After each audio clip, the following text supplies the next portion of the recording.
Okay, everybody, it's me, Gregory Mannarino. Another lovely day. Did you see? I'm laughing already. You see this market today? What a freak show. At one point, the Dow Jones Industrial Average was down over 300 points. Well, wouldn't you know it, we erased that and finished in the positive about 90 points. All right, look, we're coming up on earnings season, and I think there's going to be a surprise to the upside here, honestly. On the back of some economic news that we just got, well, why would it be any different? Here we go. We just found out that consumer credit, consumer borrowing, is skyrocketing. Month over month, skyrocketing. Year over year, skyrocketing. A phenomenon you knew was going to happen. We spoke about it right here on this very blog.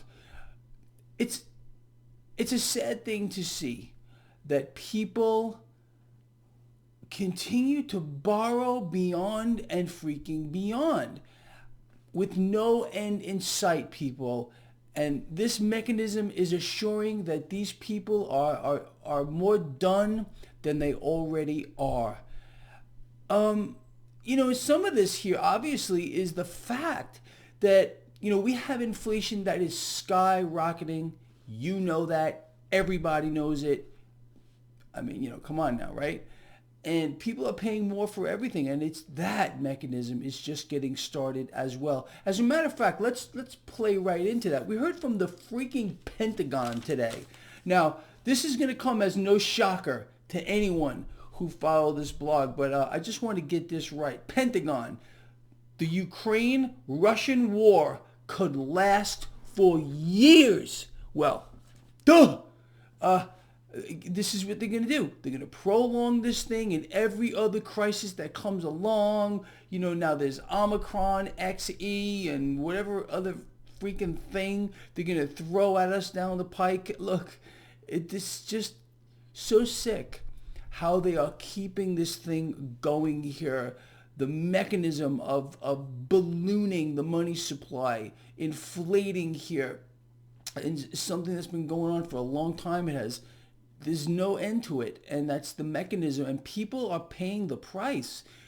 But where's the people in the streets? Why are they not, raising holy freaking hell? Because why? They've been made into pieces of, I don't know, dumbed down, freaking compliant little freaks that will do anything they're told to do. This and whatever else. I mean, it's just the mechanism here, not you and me, though. We are the freaking resistance, and at least we're doing something about it. So anyway, look, on the back of this market today, very volatile, down across the board earlier, finished with gains. Okay, just freaking lovely. Let's look over at the debt market, people. 10-year yield 3.64, stronger dollar, which actually didn't mute gains today. Okay, a little bit of a safety trade, fear trade thing going on here to me. You know what I'm going to tell you? I think it's opportunity. Why? Because people continue to borrow. They're not going to stop doing this. And like I said, I think earnings are going to surprise to the upside. I really do. People cannot help themselves. They will borrow beyond your wildest dreams and assure themselves a spot on the freight train to the lower rung of society as they continue to, just destroy themselves. They are destroying themselves while they're being deliberately destroyed by central banks who are instituting their final end game strategy to own it all, to be the lenders and buyers of last resort. Now on that, we heard from Fed President Bullard today. I want to get this right. Are you ready for this? What have we been hearing? Recession, recession, recession. Ah! Okay, well, he says there's no recession coming. Oh no, but he goes on to say that the Federal Reserve is in fact behind the curve. Oh, and he expects the Fed to raise rates aggressively moving forward, but there's not going to be any recession. Look, I'm going to tell you again, a recession would be a step up from where we are now, and you know it. So what else? Going back to the market real quick. Gold and silver catching a bid. Very nice. Cryptocurrencies today under some pressure. Why? Because the freak thing, whatever it is, Janet Yellen, let me get this right too. Quote, Janet Yellen says she's warning that crypto could disrupt the financial system and the economy. And of course, look, we've been hearing this same dog shit talk for the longest time here. Unfortunately, there's not enough people who are willing to hold this stuff. So in my view, sadly, there is no threat to the system at all. Again, the entire market capitalization of crypto today is about the size of one Dow component, just one. There's no threat here, unfortunately. I wish there were. If people would break out of their in-the-box thinking, you got to stay in the dollar, got to be an central bank issued note, you must transact in that. If people would really have broken out of that, well, we could have brought down the system already. But unfortunately, that does not seem to be the case. The propaganda that continues to be put out against cryptocurrencies is pretty epic. And there's a lot of people convinced that it's some kind of a Ponzi scheme. But the dollar's not. Oh, no, the dollar's not a Ponzi scheme at all. Neither is the euro or any other central bank issued note. No. But cryptos, they're a Ponzi scheme. Duh. Make it up.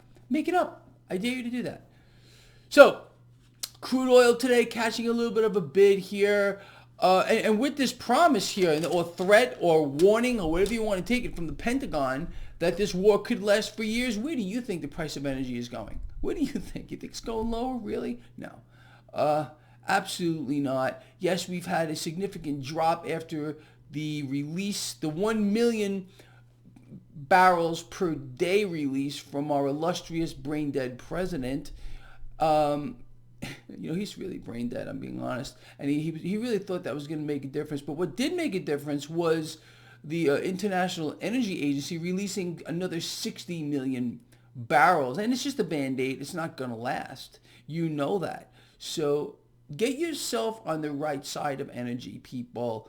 Again, I have 3 oil and gas companies listed on my website, traderschoice.net. And you obviously need exposure to these things, okay? You need exposure to commodities moving forward. You need, look, I know a lot of you are going to beat me up for this, but I think I told you the gloves are off. And you need exposure here to defense contractors. They're trying to kill you anyway. You might as well take advantage of it. And I got that listed too right on my website. I got ticker symbols there for you. With other assets here, with the banks, yes, they've done pretty crummy lately. But I look at these every day, and I can't imagine really another asset class of these banks that are more undervalued. The tech sector has gotten slaughtered.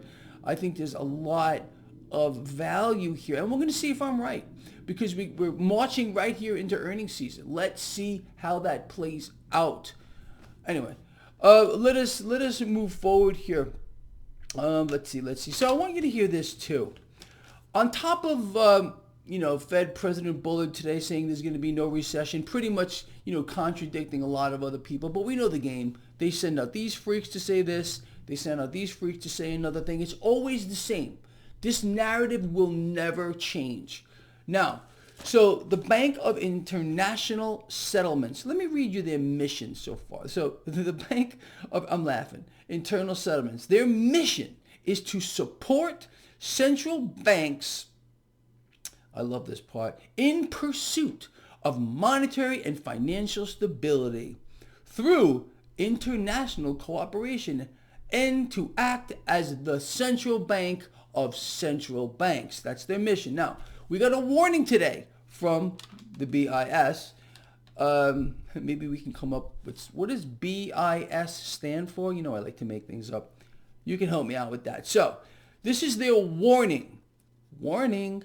Central banks are relying on expansionary monetary policy. And this, are you ready for it, has caused inflationary pressures to rise. Can I get a duh, please?